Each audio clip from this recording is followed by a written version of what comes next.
그리스도인이 가장 신경 써야 할 부분은 예배입니다.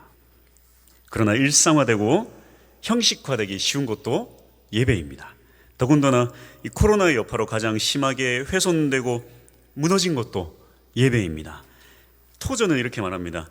우리는 예배하는 존재로 지음 받았기 때문에 하나님께 예배하든지 다른 무언가를 예배하게 된다. 성도에게 예배가 가장 중요한 이유가 바로 여기에 있습니다. 모든 사람은 예배합니다. 다만 무엇을 예배하는가가 다릅니다. 그리스도인이라 불릴 수 있는 유일한 이유는 바로 이것입니다. 그리스도인은 예수 그리스도를 예배하기 때문에 그리스도인이라 불릴 수 있습니다. 계속해서 토저의 말을 인용해 보면 참된 예배란 인격적으로 어찌할 수 없을 만큼 예수님과 깊은 사랑에 빠지는 것이다. 예수님의 사랑을 경험한 사람이 다른 대상으로 사랑을 옮긴다는 것은 감히 생각할 수 없는 일이다. 당신은 예배자이십니까? 아니, 당신의 최고의 사랑은 예수 그리스도가 맞습니까? 그렇다면 우리는 예수님을 예배하는 예배자가 되어야 합니다. 과연 우리의 예배는 어떤 예배일까요?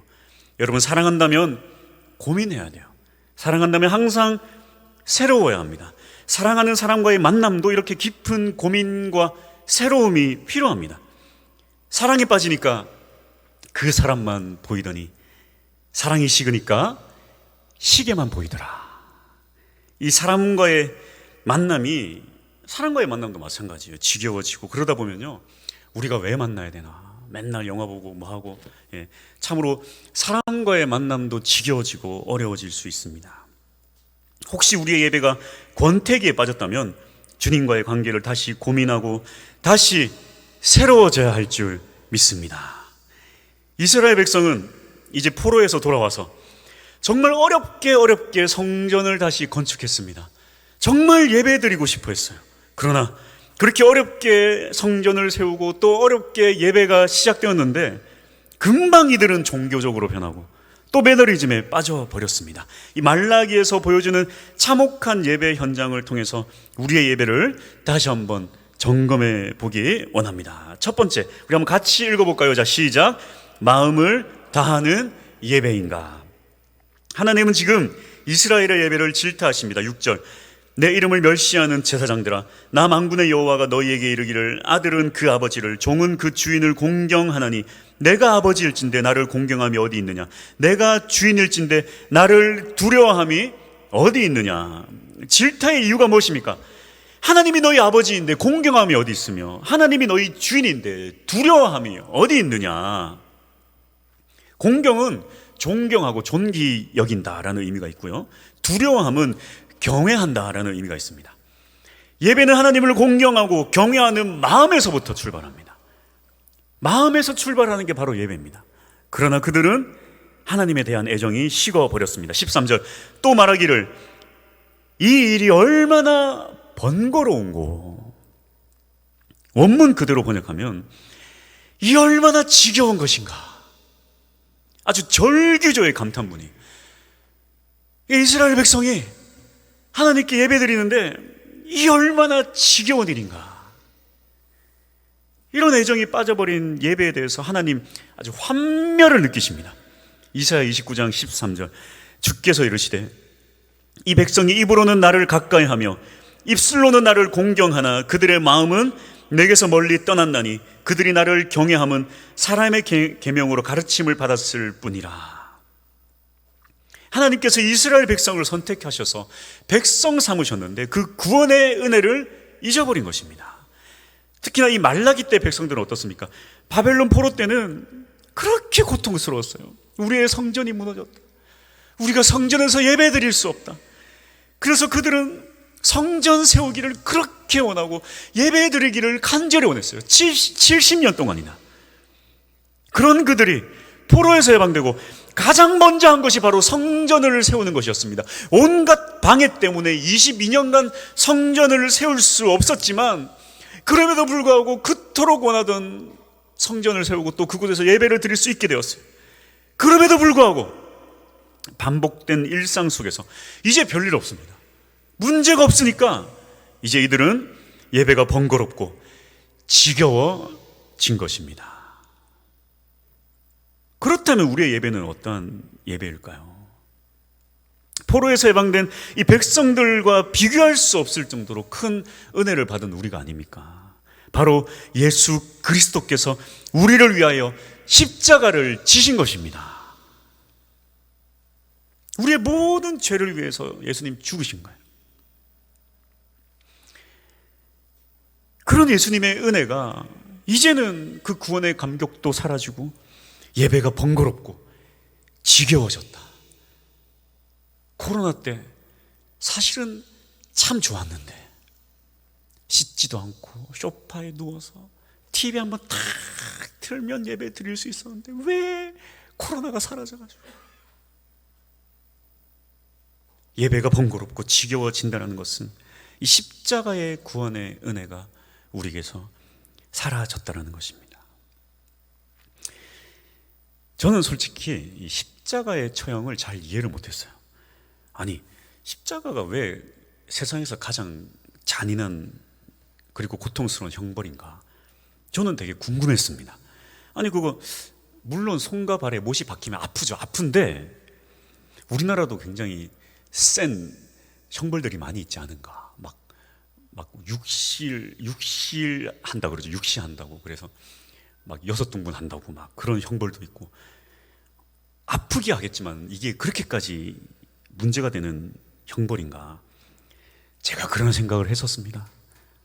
그런데 이 십자가 처형을, 이 형벌을 자세히 연구해 보면 이게 못이 박혀서 아파서 죽는 게 아닙니다. 이 십자가 처형에 의한 사망의 이유는 바로 이 질식과 심장 정지입니다. 십자가의 처형을 간단히 정리를 해보자면, 이 채찍에 대해서 모두 잘 아시겠지만 39갈래의 가죽 채찍을 24시간 물에 불립니다. 그러면 아주 건장한 군인도 한 손으로 들 수 없을 정도로 굉장히 무거워집니다. 거기에 유리 조각과 쇠 조각, 납덩어리를 달아서 정확하게 오른쪽 승모근에 13번, 왼쪽 승모근에 13번, 그리고 등 근육에 13번, 총 39번의 채찍질로 등의 모든 근육을 갈기갈기 찢어버리고 파괴시켜버립니다. 이렇게 되면 이 척추뼈와 갈비뼈가 도출되고 또 심하면 내장이 흘러나올 때도 있습니다. 3세기 역사가 유세비우스는 그 채찍질을 다음과 같이 묘사했습니다. 채찍 맞는 자의 핏줄들이 다 드러났고 그들의 근육과 힘줄과 뼈 그리고 장기들이 외부로 드러났다. 우리는 많은 사람들이 이와 같은 채찍질로 인하여 그들이 십자가에 달리기도 전에 죽었다는 것을 안다. 사형수들은 엄청난 고통을 경험했고 저혈증으로 인한 쇼크 상태에 들어갔다. 이런 겨우 숨이 붙은 상태로 십자가에 못에 박히는데요, 이 못을 발등과 손등에 박으면 신경이 끊어져서 더 이상 힘을 쓸 수 없게 됩니다. 여기서부터 진짜 고통이 시작되는데요, 이 십자가에 이렇게 달려서 십자가가 세워지면 이 사람의 모든 근육은 등에 있습니다. 그래서 등의 근육이 다 없어지고 신경이 끊어지게 되면 축 처지게 돼요. 그러면 축 처지자마자 숨을 내뱉을 수는 있지만 다시 들여마셔지지가 않습니다. 이미 팔에 힘을 쓸 수가 없기 때문에 겨우 다리의 힘으로 몸을 이렇게 들어 올려서 숨을 들이마시고 또 축 처지고 그렇게 되는 것입니다. 이것을 제가 이렇게 연구를 하게 되면서 실험을 해봐야 됐어요. 내가 직접 경험을 해봐야 되겠다. 그래가지고 어디다 이렇게 줄을 매달아가지고 제가 이렇게 좀 매달려봤습니다. 근데 줄을 손을 잡고 딱 매달리니까 팔에다 힘을 안 주려고 해도 팔에 힘이 계속 들어가는 거예요. 팔에 힘이 들어가니까 숨이 쉬어져요. 아, 이래서 안 되겠다 싶어서 이제는 손목에다가 줄을 감았습니다. 감아가지고 매달려봤어요. 이거 제가 교회 사무실에서 했었는데 누가 보면은 오해할 수 있어가지고 아무도 없을 때 제가 밤늦게 했었습니다. 밤늦게 아무도 없을 때 손목에 줄을 매달아가지고 높은 곳에 매달아서 한번 정말 힘만 안 쓰고 축 처졌을 때 과연 숨을 쉴 수 있는가. 여러분 나중에 기회가 되면 한번 꼭 집에서 해보십시오. 아무도 없을 때 하셔야 됩니다. 사람이 있을 때 하면 오해를 받을 수 있으니까. 그래서 딱 처지면요, 헉 하고 내쉬어진 다음에 다시 숨을 들이마실 수가 없어요. 들이마실 수가 없어요. 나도 모르게 호흡이 안 되니까 팔에 힘을 내서 탁 힘을 주면 들이마실 수가 있습니다.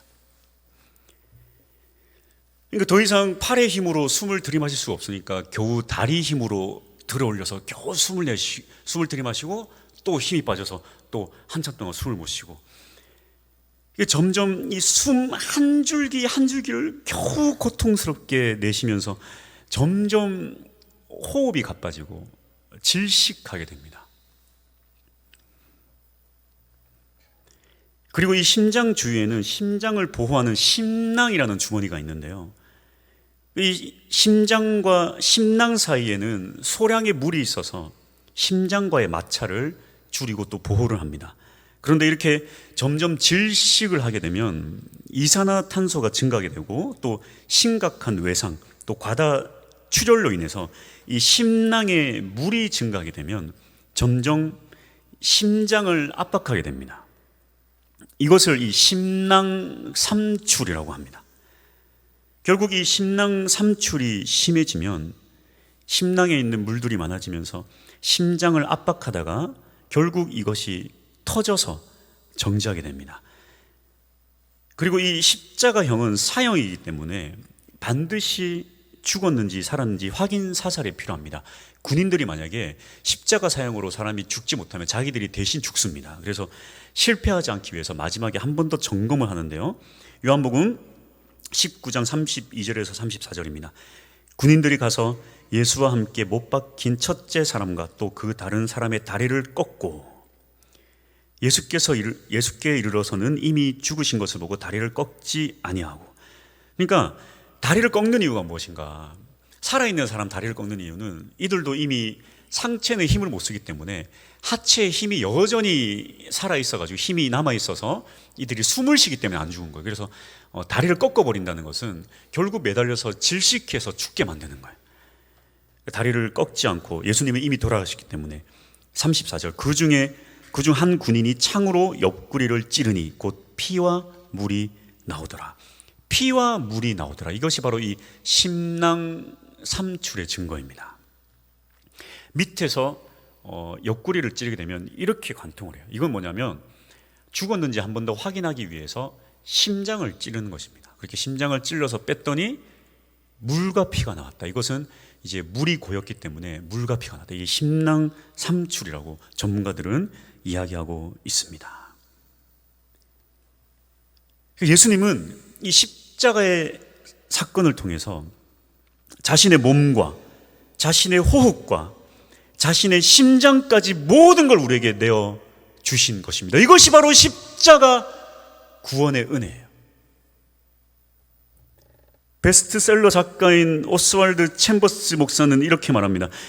예배란 먼저 하나님께서 우리에게 가장 좋은 것을 주셨기 때문에 우리는 그저 우리의 것을 드리기만 되는 것이 바로 예배다. 여러분, 예배는 무엇입니까? 우리가 그저 하나님께 드리기만 하는 것이 예배가 아닙니다. 이미 하나님 우리에게 가장 귀한 걸 주셨기 때문에 네가 나를 사랑했으면 좋겠다. 내가 먼저 너를 사랑했기에 나의 가장 귀한 예수 그리스도, 그의 온몸과 그의 호흡과 그의 심장까지도 너에게 다 내어 주었으니 너는 마음을 다해 나를 사랑해 주었으면 좋겠다. 이것이 바로 우리가 주님께 드려야 할 예배입니다. 두 번째, 다 같이 한번 읽어볼게요. 시작. 정성을 드리는 예배인가? 하나님은 제사장들에게 너희가 나를 공경하지 않는다라고 하시자 제사장들이 항의합니다. 되어듭니다. 6절 하반절, 너희는 이르기를 우리가 어떻게 주의 이름을 멸시하였나이까 하는도다. 하나님 역시 증거를 보여주십니다. 7절, 너희가 더러운 떡을 나의 제단에 드렸다. 8절, 너희가 눈먼 희생 제물을 바쳤다. 이 떡은 매 안식일 때마다 새롭게 내야 됩니다. 여러분, 떡 잘 아시죠? 떡은 하루가 지나도요 못 먹어요. 뭐 길어봐야 하루입니다. 하루 지나면 사실 못 먹어요. 금방 곰팡이가 핍니다. 근데 그것을 그냥 썩어 문드러져 곰팡이가 피고 있는데 그냥 그걸 올려놓는 거예요. 그리고 희생 제물은 흠이 없는 것을 드려야 되는데 흠이 있는 것, 문제될 것, 자신들이 먹지도 못할 것을 꺼려하는 것을 드렸습니다. 하나님 이제 음성을 높이십니다. 8절, 이제 그것을 너희 총독에게 드려보라. 그가 너를 기뻐하겠으며 너를 받아주겠느냐. 제가 수요일에도 잠깐 이야기했었는데요, 제가 이렇게 물고기를 좀 키우면요, 잘 먹는 게 있고요, 잘 못 먹는 것들이 있습니다. 잘 먹는 게 잘 자라고요. 특별히 이 중요한 것은 물고기들은 잘 먹고 잘 크는 놈들은 아주 발색이 아름다워져요. 아주 화려해지고 예뻐집니다. 그 맨날 치이는 놈들은 잘 먹지 못해요. 참 동물의 세계는 기가 막힌 게, 먹을 것을 많이 줘도 같이 먹으면 센 놈들은 약한 놈들을 먹는 걸 눈뜨고 못 봐요. 먹을 것이 가득 있지만 조그만 놈이 와가지고 이렇게 조금씩 먹으면 와가지고 톡톡 칩니다. 못 먹게 해요. 자기 혼자 그걸 다 먹어요. 여러분 뭐 개도 그렇고 고양이도 그렇고 보세요. 보면은 먹을 게 가득 있는데도 으르르 그럽니다. 예. 여러분 사람도 마찬가지예요. 사람이 좀 동물적인 사람일수록 혼자 먹어요. 조금 사람다워지면 어떻게 됩니까? 나눠서 먹습니다. 여러분 사람답게 먹읍시다. 사람답게 먹읍시다. 그래서 이렇게 강한 놈은 더 강해지고 약한 놈들은 그냥 거무스름하니 그냥 딱 봐도 상태가 안 좋아요. 이걸 뭐 혼자서 제가 이렇게 사랑으로 키우면 상관이 없는데, 이걸 아주 새끼 때부터 귀하게 키우면요, 나중에 이걸 또 분양도 가능합니다. 분양하면 크고 아름다운 건 누구든지 막 사가려고 해요. 이야, 정말 멋지네요. 그런데 아무리 내가 정성껏 키웠어도 그 시커먼 놈, 자라지 못한 놈은요, 공짜로 준다고 해도 아무도 안 가져가요. 아유, 공짜로, 아유, 나는 그 필요 없습니다. 그 어디 처분도 못해요. 아주 공짜로 준다고 해도 아무도 안 가져가려고 그래요. 가축도 마찬가지입니다. 상태 안 좋은 것, 연약한 것, 병든 것, 그 자기들이 먹지도 못하는 것들, 어디 내놔도 버리지도 못하는 것들, 그것들을 갖다가 아주 골칫거리 병든 가축을 하나님께 드리고 있는 것입니다. 예물은 내 정성이 들어가는 게 중요해요. 그것이 많고 적음은 상관이 없습니다.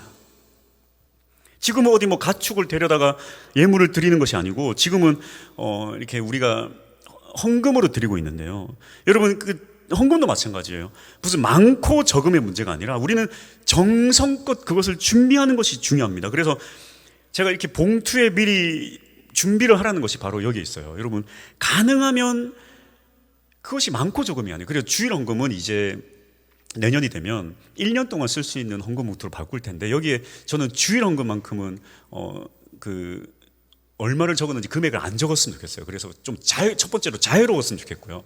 두 번째로 자유롭되 많고 적음이 아니라 정말 정성껏 준비를 했으면 좋겠어요. 그래서 주일 와가지고 어이구 이것이 아니라, 아이들한테도 마찬가지예요. 여러분 아이들한테도요, 그것이 100원이 됐든 얼마가 됐든 미리 준비해 놓는 게 너무나도 중요합니다. 너무나도 중요해요. 저도 사실은 우리 어머니가 미리 이렇게 헌금을 줬는데, 저와 형은 좀 그래서 악용했어요. 여러분 뭐 합성교회 가보시면 아시겠지만, 합성교회는 앞문과 뒷문이 있습니다. 그래서 미리 헌금을 주시면 그걸 잘 가지고 있다가 예배 들어가는 척하고 뒤로 빠져나가서, 그때는 뒤에 오락실이 있었습니다. 1인당 300원씩 주셨는데요, 그때는 오락 한 판에 50원이었습니다. 그래서 1인당 6판을 할 수 있었어요. 그래 뒤에 빠져나가지고 둘이서 오락 1시간 실컷 하다가 2년 만에 걸려가지고 죽을 뻔했어요. 근데 그게 여러분, 그게 악용이 되든 어쨌든 상관없어요. 부모님이 그 어렸을 때 어떻게 정성 들게 했는가, 그것밖에 안 남아요. 내가 그걸 뭐 이제 와서 지금도 뭐 그거 가지고 오락실 가겠습니까? 충만교회는 다행스럽게 한 번 들어오면 빠져나갈 데가 없어요. 걱정하지 마세요. 저 계단만 딱 막으면 나갈 데가 없습니다. 네. 그래서 아이들도 기억하는 건 그거밖에 없어요. 그래, 그냥 어렸을 때 그렇게 준비해서 미리미리 헌금을 준비해서 줬다는 거, 제가 그냥 그거밖에 기억이 안 남아요.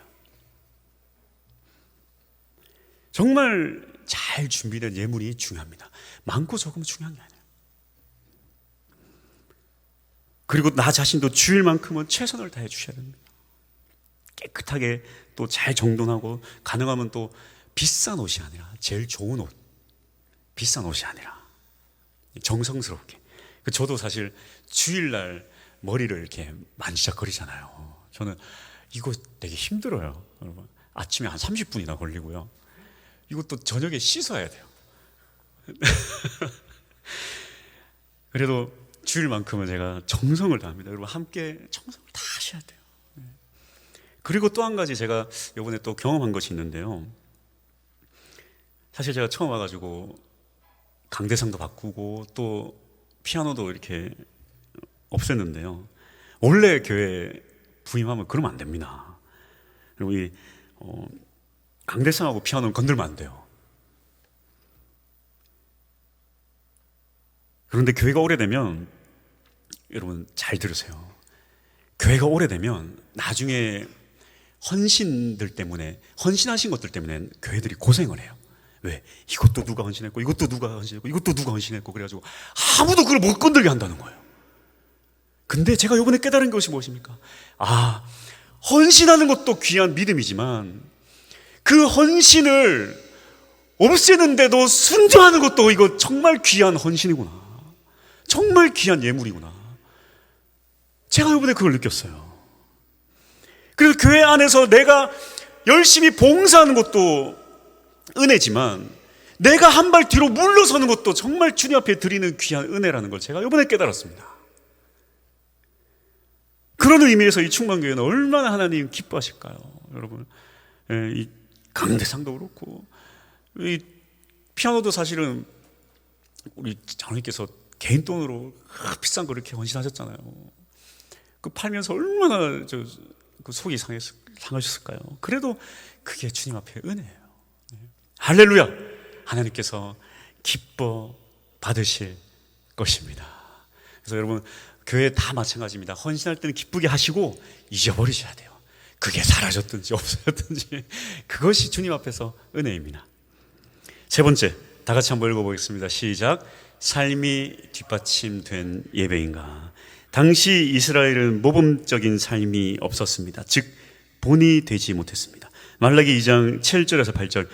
제사장의 입술은 지식을 지켜야 하겠고 사람들은 그의 입에서 율법을 구하게 되어야 할 것이니 제사장은 만군의 여호와의 사자가 됨이거늘 너희는 옳은 길에서 떠나 많은 사람을 율법에 거스르게 하는도다.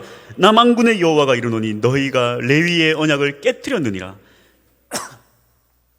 율법을 올바르게 가르치고 선포해야 할 제사장들이 오히려 남을 넘어뜨리는 거침돌이 된 것입니다. 사랑하는 여러분, 하나님은 이 생활의 예배를 원하세요. 다시 말하지만 이 신약에서는 무슨 목사가 제사장의 직분이 아닙니다. 교회 안에서의 질서의 직분이지 우리 모두가 다 신약에서는 제사장의 직분들이에요. 제사장의 직분이 어떠한 직분입니까? 하나님과 사람 사이를 연결시키는 중재자의 역할이에요. 우리 모두가 다 제사장의 직분인 것입니다. 그래서 우리 모두가 다 주님 앞에 거룩해야 돼요. 주님 앞에 뿐만 아니라 이 세상 사람들 앞에서 거룩한 삶을 살아내야 되는 것입니다. 이사야 시대도 마찬가지예요. 이사야 1장 11절에서 13절. 여호와께서 말씀하시되 너희의 무수한 재물이 내게 무엇이 유익하뇨? 나는 순양의 번제와 살찐 짐승의 기름에 배불렀고 나는 수송아지나 어린 양이나 순염소의 피를 기뻐하지 아니하노라. 너희가 내 앞에 보이러 오니 이것을 누가 너희에게 요구하였느냐? 내 마당만 밟을 뿐이니라. 헛된 재물을 다시 가져오지 말라. 분향은 내가 가증히 여기는 바요. 월삭과 안식일과 대회로 모이는 것도 그러하니 성회와 아울러 악을 행하는 것을 내가 견디지 못하겠노라. 성회와 아울러 악을 행하는 것을 내가 견디지 못하겠노라. 예배와 아울러 우리의 삶이 악한 것을 내가 견디지 못하겠노라. 이슬람에는 라마단 기간 한 달간 지킵니다. 이때는 새벽 해 뜰 때부터 해 떨어질 때까지 해가 조금이라도 비칠 때는 단식을 해요. 아무것도 먹지 않습니다. 그런데 이슬람 친구가 있거나 이슬람 사역을 하는 선교사님들께 여러분 물어보십시오. 이들이 뭐라 그러냐면 제일 거룩해져야 할 이슬람 사람들로서 제일 거룩해져야 할 라마단 기간에 오히려 가장 타락하는 기간이 된다. 사람들은 낮에 굶었던 것을 보상이라도 받으려는 듯이 저녁에 더더욱더 많이 먹고 많이 취하고 많이 타락하게 된다. 왜 그렇습니까? 인격적인 신을 믿는 것이 아니라 종교적인 행위로 이들은 이 일을 하기 때문입니다. 우리가 믿는 하나님은 살아계신 하나님이에요. 우리가 드리는 예배는 종교적인 행위가 아닙니다. 우리는 하나님과 동행하는 것이 우리에게 있어서 가장 중요한 예배가 되어야 합니다. 그래서 그리스도인의 믿음은 언제 빛이 납니까? 교회 안에서가 아니라 교회 밖에 나갈 때 더욱더 빛이 나야만 합니다. 역사적으로 보면 세계적으로 교회가 가장 빛이 많이 날 때가 언제냐면은 교인의 숫자가 많아질 때가 아니에요. 교회가 세상에서 이 도덕 생활에 큰 영향을 끼칠 때에 교회는 빛이 납니다. 여러분, 한때 우리나라에서요, 교회 다닌다고 하면 묻지도 따지도 않고 돈도 빌려주던 시대가 있었습니다. 택시를 타서 여러분 뭐라 그럽니까? 교회 다닙니다 그러면요, 아이고 얼마나 착하신지 몰라. 아주 착한 사람의 대명사가 교회가 되었어요. 그런데 어쩌다가 이 지경이 되었습니까? 지금 사람들이 뭐라 그래요? 차라리 세상 사람들이 낫다 그래요. 왜 그런지 아십니까? 세상 사람들은 나 나쁘다 그러면서 나쁜 행위를 하지만 교회 다니는 사람들은 나 착하다 하면서 나쁜 행위를 하기 때문에 그래요. 여러분, 나 나쁘다 하면서 나쁜 행위를 하면 그냥 나쁜 사람이지만, 나는 착하다 하면서 나쁜 행위를 하면 그건 사기입니다. 사기를 당하니까 그래요, 세상 사람들이. 진짜 성령 충만한 교회는 무엇인가? 우리 교회 성도님들이 머무는 곳마다 썩어짐이 사라져야지. 그것이야말로 진정한 예배가 되는 것입니다. 할렐루야. 결론입니다. 존 파이퍼는 이렇게 말합니다. 교회의 궁극적인 목표는 전도가 아니라 예배이다. 예배가 없기 때문에 전도가 존재한다. 결국 예배를 사모하는 우리 공동체를 통해 하나님 영광 받으십니다. 예배가 살아나야 돼요. 예배가 살아나야 우리도 전도할 맛이 납니다. 여러분, 우리가 먼저 뜨겁게 예배를 해야 주변 사람에게 교회 가자고 말할 수가 있어요. 우리가 예배가 형편이 없고 우리의 예배가 죽어버리는데 옆 사람한테 교회 가자고 어떻게 말합니까? 그리고 교회의 존재 목적도 착한 일이 아니라 예배입니다. 예배가 살아날 때에 이 세상 사람들에게 그 예배의 살아남이 눈에 보인다니까요. 여러분, 세상 사람들이 더 잘합니다. 어디 직장 생활하고 하다 보면 어쩔 수 없이 이렇게 술자리에 가야 되잖아요. 그걸 뭐라 그럽니까? 교회 다녀서 술 안 먹습니다. 그럼 뭐라 그래요? 아이, 괜찮아. 내가 보니까 어디 누구 보니까 장로님들도 한잔 하던데, 에이, 한 잔에 그래요. 한 잔에 그래요. 근데 여러분, 정말 신기한 것은요, 거기에 홀딱 속아 넘어가지고 딱 한 잔 하는 순간 뭐라 그런지 아세요? 세상 사람들이 더 잘 알아요. 에이, 이 사람 가짜야, 딱 그래요. 이 사람 가짜야, 딱 그래요. 예? 한 잔에 해놓고 한 잔 하는 순간 세상 사람들이 압니다. 이 사람 가짜야. 세상 사람들이 더 간절히 원하는 게 뭐냐면, 우리 보고 뭐라 그래요? 너네만 구원 받냐, 너네만 착하냐, 너네만 술 안 먹냐 그러는데, 그럼에도 불구하고 그리스도인이 세상에 빛이 되길 원해요. 그 술 안 먹길 원하고요. 그 술 한잔 하면요, 좋아할 것 같아도 실망합니다. 너는 그러면 안 되지. 너는 세상에 빛이 돼야지라고 말해요. 그래서 세상 사람도 알아요. 이 사람이 진짜 예배자인가 가짜 예배자인가.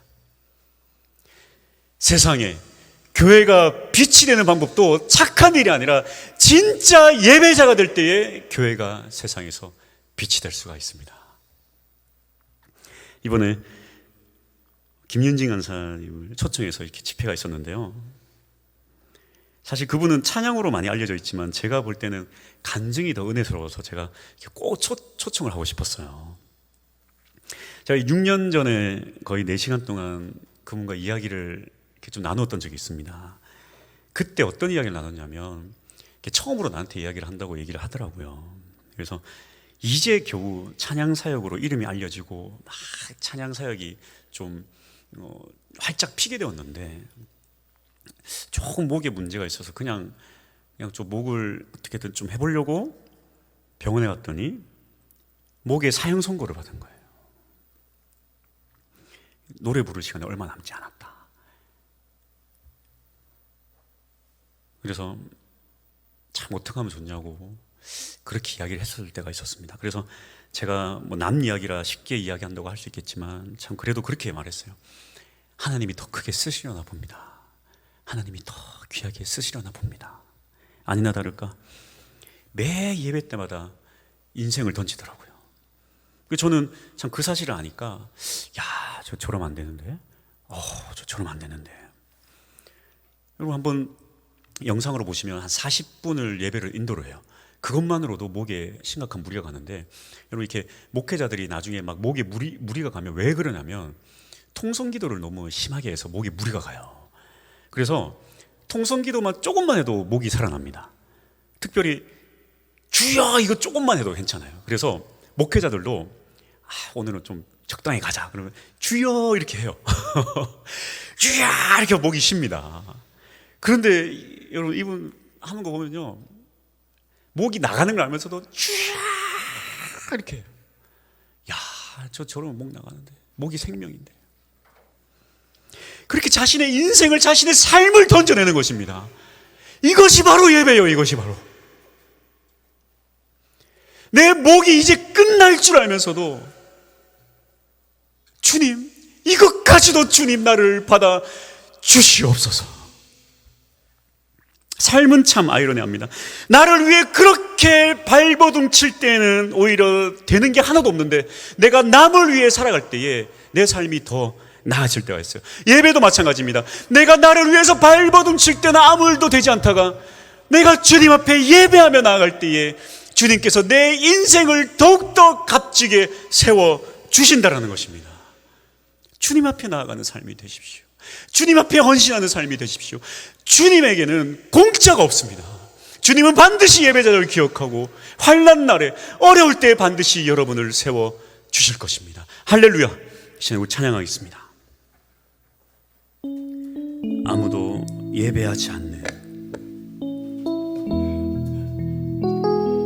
이 찬양의 가사를 보시면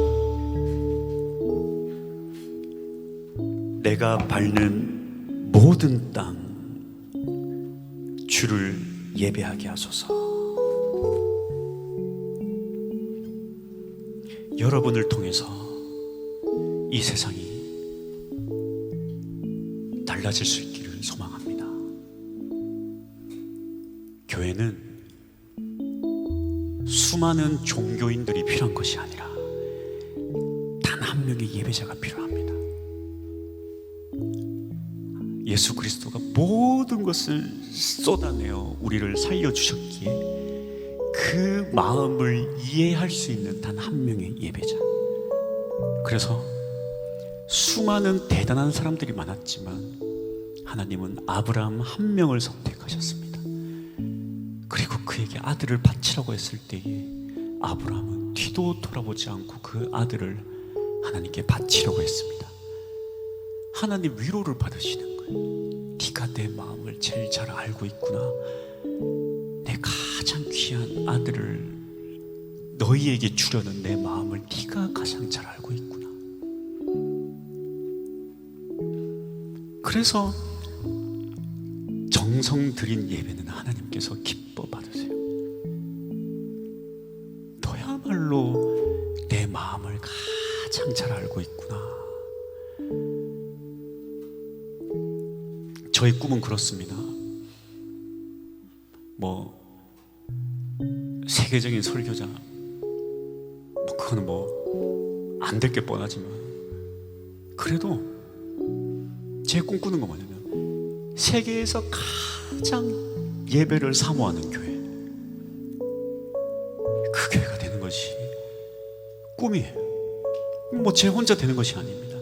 여러분 한 명 한 명이 예배자로 세워질 때에, 그리고 이 교회뿐만 아니라 저 밖에서 충만교회 성도들은 다른 사람들이야, 그거 하나면 됩니다. 할렐루야. 예배자로 세워질 수 있는 여러분들이 되십시오. 찬양하겠습니다. 아무도 예배하지 않는 그곳에서 주를 예배하리라. 아무도 찬양하지 않는 그곳에서 나 주를 찬양하리라. 누구도 헌신하지 않는 그곳에서 주께 헌신하리라. 누구도 증거하지 않는 그곳에서 나 주를 증거하리라. 아멘. 내가 밟는 모든 땅 주를 예배하게 하소서. 주의 보혈로 덮어지게 하소서. 내가 선 이곳 주의 거룩한 곳 되게 하소서. 주의 향기로, 우리 한 번만 더 주님 앞에 찬양합니다. 아무도 예배하지 않는, 아무도 예배하지 않는 그곳에서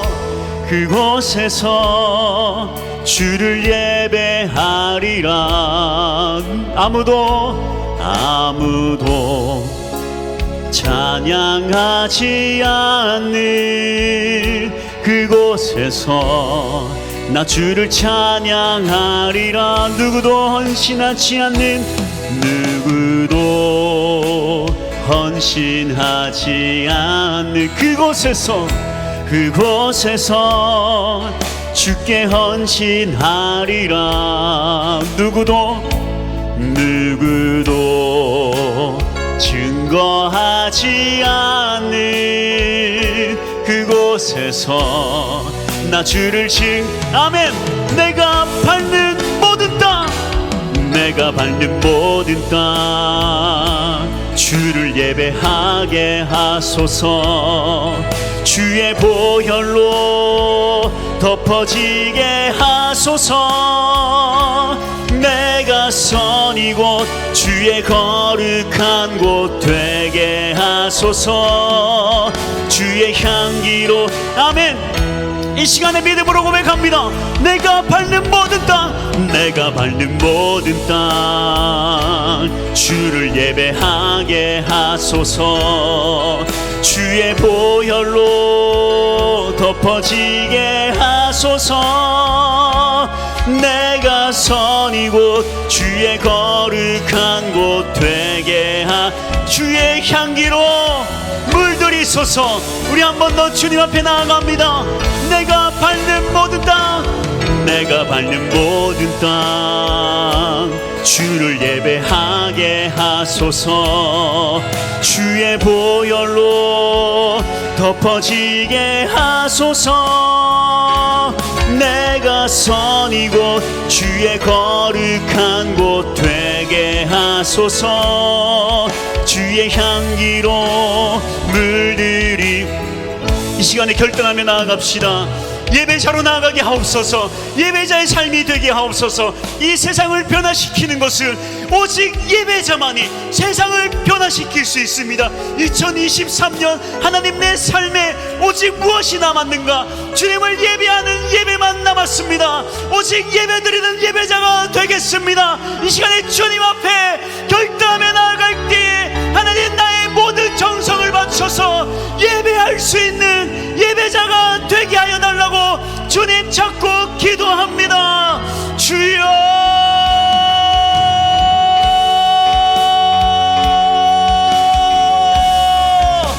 주여,